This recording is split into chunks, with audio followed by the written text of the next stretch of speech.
How do you support and guide deeply depressed young adults? I've heard said that one of the really good ways to think of yourself as a parent in the life of either an adolescent or a young adult is to try to be the potted plant in the room. And what we mean by that is being there.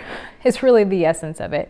That you're not necessarily wanting to always be in the middle of everything. You're not wanting to hear every minute of every day of their life, but you are there. You're available, quiet maybe at times, but also always available.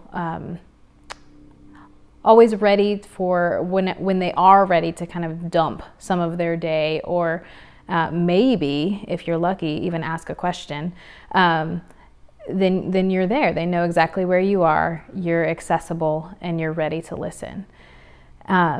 When someone, especially a young adult, is deeply depressed, then there is a sense of despair and kind of a life-sucking feeling within them, but also I think it affects the people around. Any person who's struggling with depression, the people around them can feel very helpless of how to take some of that despair away. And sometimes I think it makes parents especially feel more anxious of like, I need to talk about it. I need to tell them, give them advice of how to feel better. What can we do? How can I fix this for them?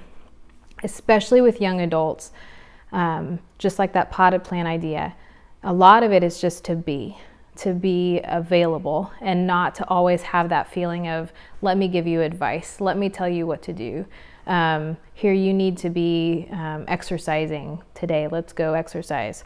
Now, I do think that whenever you have the chance to be able to have a shared experience together, if your child loves exercising, then going with them to something that they already love to do, or encouraging them to go because you know that's something they love to do.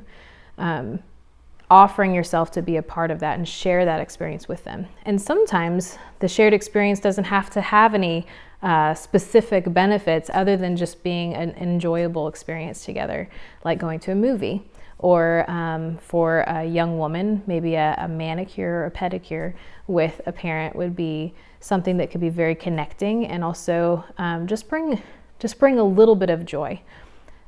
A lot of times when depression is an issue, we